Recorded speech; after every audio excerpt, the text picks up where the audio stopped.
جنگ صفین اسلامی تاریخ کا ایک اہم اور فیصلہ کن واقعہ ہے جو 657 عیسوی یعنی 37 ہجری میں حضرت علی ابن ابی طالب اور حضرت معاویہ ابن ابی سفیان کے درمیان پیش آیا۔ یہ جنگ اسلامی خلافت کے مستقبل کے تعین کے لیے لڑی گئی۔ اس کے اثرات نے مسلمانوں کی تاریخ پر گہرے نقوش چھوڑے۔ حضرت عثمان بن عفان کی شہادت اسلامی خلافت کے لیے ایک بڑا سانحہ تھا۔ ان کے دور خلافت میں کچھ لوگوں نے ان کی پالیسیوں سے اختلاف کیا اور اس کے نتیجے میں مدینہ میں بغاوت کی۔ باغیوں نے حضرت عثمان کو ان کے گھر میں محصور کر دیا اور بالآخر انہیں شہید کر دیا۔ حضرت عثمان رضی اللہ تعالیٰ عنہ کی شہادت کے بعد حضرت علی ابن ابی طالب رضی اللہ تعالیٰ عنہ کو مسلمانوں کا چوتھا خلیفہ منتخب کیا گیا۔ ان کی خلافت کے آغاز سے ہی مختلف گروہوں میں اختلافات بڑھتے گئے۔ مدینہ میں چند لوگوں نے حضرت عثمان کے قاتلوں کو سزا دینے کا مطالبہ کیا، مگر حضرت علی نے فیصلہ کیا کہ وہ پہلے مسلمانوں کے درمیان اتحاد پیدا کریں گے اور بعد میں ان معاملات کو حل کریں گے۔ حضرت معاویہ ابن ابی سفیان جو کہ حضرت عثمان کے رشتہ دار تھے اور شام کے گورنر تھے، انہوں نے حضرت علی کی خلافت کو تسلیم کرنے سے انکار کر دیا۔ حضرت معاویہ کا موقف تھا کہ حضرت عثمان کے قاتلوں کو سزا دی جائے اور جب تک یہ معاملہ حل نہ ہوگا وہ حضرت علی کی خلافت کو تسلیم نہیں کریں گے۔ حضرت معاویہ کی یہ مخالفت اسلامی دنیا میں ایک بڑے تنازع کی بنیاد بنی۔ ان دو جماعتوں کے علاوہ ایک تیسری جماعت بھی تھی جو نہ حضرت علی کی طرف تھے اور نہ ہی حضرت امیر معاویہ کی طرف تھے۔ وہ کہتے تھے کہ ہم مسلمانوں کو لڑتا ہوا نہیں دیکھ سکتے اور دونوں گروہوں میں سے کسی کا ساتھ نہ دیا۔ حضرت علی ایک صحابی کے پاس گئے اور فرمایا کہ آپ میری جماعت میں شامل ہوں اور اہل شام کے خلاف میرے ساتھ مل کر لڑیں۔ تو صحابی ایک لکڑی کی تلوار اٹھا لائے اور فرمایا، میں نے رسول اللہ صلی اللہ علیہ وآلہ وسلم سے سنا ہے کہ فتنے کا دور ہوگا، مسلمان آپس میں لڑیں گے تو تم اس وقت اپنی تلوار کو لکڑی کی بنا لینا، یعنی کسی کا ساتھ نہ دینا۔ پھر حضرت علی نے آپ پر کوئی زبردستی نہیں کی۔ حضرت علی نے کئی بار حضرت معاویہ کو صلح کی دعوت دی مگر انہوں نے ہر بار انکار کیا۔ آخرکار حضرت علی نے فیصلہ کیا کہ وہ خود شام جا کر حضرت معاویہ سے بات کریں گے اور اس مقصد کے لیے انہوں نے کوفہ کو اپنی حکومت کا مرکز بنایا۔ کوفہ میں حضرت علی نے اپنی فوج کو تیار کیا اور مختلف قبائل کے سپاہیوں کو جمع کیا۔ دوسری طرف حضرت معاویہ نے بھی اپنی فوج کو تیار کرنا شروع کیا۔ انہوں نے شام کے مختلف قبائل سے سپاہی جمع کیے اور اپنی فوج کو مضبوط کیا۔ حضرت معاویہ نے اپنی فوج کو جنگ کے لیے تیار کیا اور اپنے سپاہیوں کو حضرت علی کی فوج کا مقابلہ کرنے کے لیے تربیت دی۔ صفین ایک ایسا مقام تھا جو دریائے فرات کے کنارے واقع تھا۔ یہ مقام جنگ کے لیے منتخب کیا گیا کیونکہ یہاں دونوں فوجوں کے درمیان آسانی سے لڑائی ہو سکتی تھی۔ حضرت علی کی فوج اور حضرت معاویہ کی فوج یہاں آمنے سامنے ہوئی۔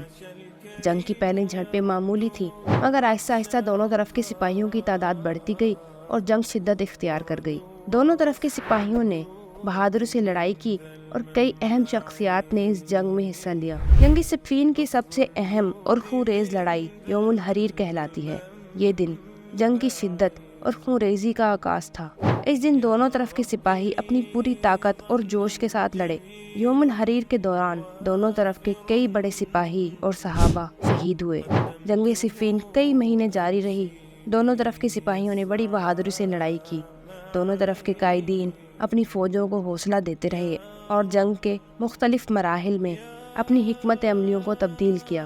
جنگ کی طوالت اور شدت نے دونوں طرف کے سپاہیوں کو تھکا دیا اور کئی بار صلح کی کوششیں بھی کی گئیں۔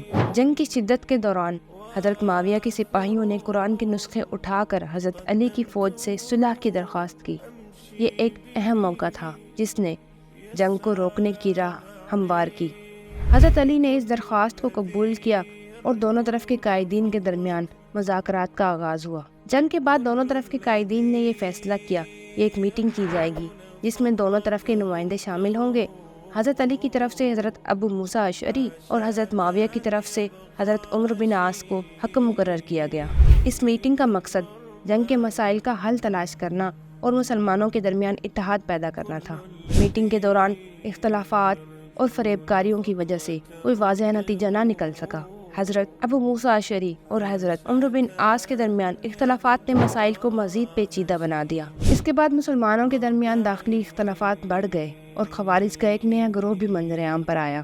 خوارج ایک ایسا گروہ تھا جو حضرت علی اور حضرت معاویہ دونوں کے خلاف تھا۔ ان کا موقف تھا کی حکمیت کا فیصلہ قرآن و سنت کے خلاف ہے اور وہ حضرت علی کی خلافت کو بھی تسلیم نہیں کرتے تھے۔ خوارج نے حضرت علی کے خلاف بغاوت کی اور مختلف مقامات پر جنگیں لڑیں۔ حضرت علی رضی اللہ تعالیٰ عنہ نے خوارج کے خلاف سخت کارروائی کی اور انہیں مختلف جنگوں میں شکست دی۔ خوارج کی بغاوت نے حضرت علی کی خلافت کے دور کو مزید مشکلات سے دوچار کیا، مگر حضرت علی رضی اللہ تعالیٰ عنہ نے ان کے خلاف کامیابی حاصل کی۔ جنگ صفین نے مسلمانوں کے درمیان بڑے پیمانے پر اختلافات پیدا کیے۔ یہ اختلافات بعد میں اور زیادہ شدید ہو گئے۔ حضرت علی رضی اللہ تعالیٰ عنہ کی شہادت کے بعد خلافت حضرت معاویہ کے ہاتھ میں آئی اور اموی خلافت کا آغاز ہوا۔ حضرت معاویہ نے اموی خلافت کی بنیاد رکھی اور اسلامی خلافت کا مرکز دمشق منتقل کیا۔ جنگ صفین کے دوران کئی اہم واقعات پیش آئے۔ حضرت عمار بن یاسر کی شہادت ایک اہم واقعہ تھی۔ حضرت عمار کو حضرت علی کی فوج میں شامل ہونے پر حضرت محمد صلی اللہ علیہ وآلہ وسلم نے پیشن گوئی کی تھی کہ وہ باغیوں کے ہاتھوں شہید ہوں گے۔ اشتر نقی حضرت علی کی فوج کے ایک ممتاز سپاہی تھے جنہوں نے جنگ کے دوران بے پناہ بہادری کا مظاہرہ کیا۔ ان کی بہادری نے حضرت علی کی فوج کے حوصلے کو بلند کیا۔ جنگ صفین اسلامی تاریخ کا ایک اہم اور فیصلہ کن واقعہ تھا جس نے مسلمانوں کے درمیان سیاسی، مذہبی اور سماجی اختلافات کو جنم دیا۔ یہ جنگ نہ صرف ایک فوجی مقابلہ تھی بلکہ اس نے اسلامی تاریخ کی راہ کو بھی موڑ دیا۔ جنگ صفین کی تفصیلات اور اس کے بعد کے واقعات نے مسلمانوں کے درمیان اتحاد اور اختلافات کی تاریخ کو بہت زیادہ متاثر کیا۔ اس جنگ کے اثرات آج بھی اسلامی دنیا کی تاریخ اور سیاست میں محسوس کیے جا سکتے ہیں۔ فاستمسكي يا نفس بالمجد العظيم الأمنعي صلى عليك الله يا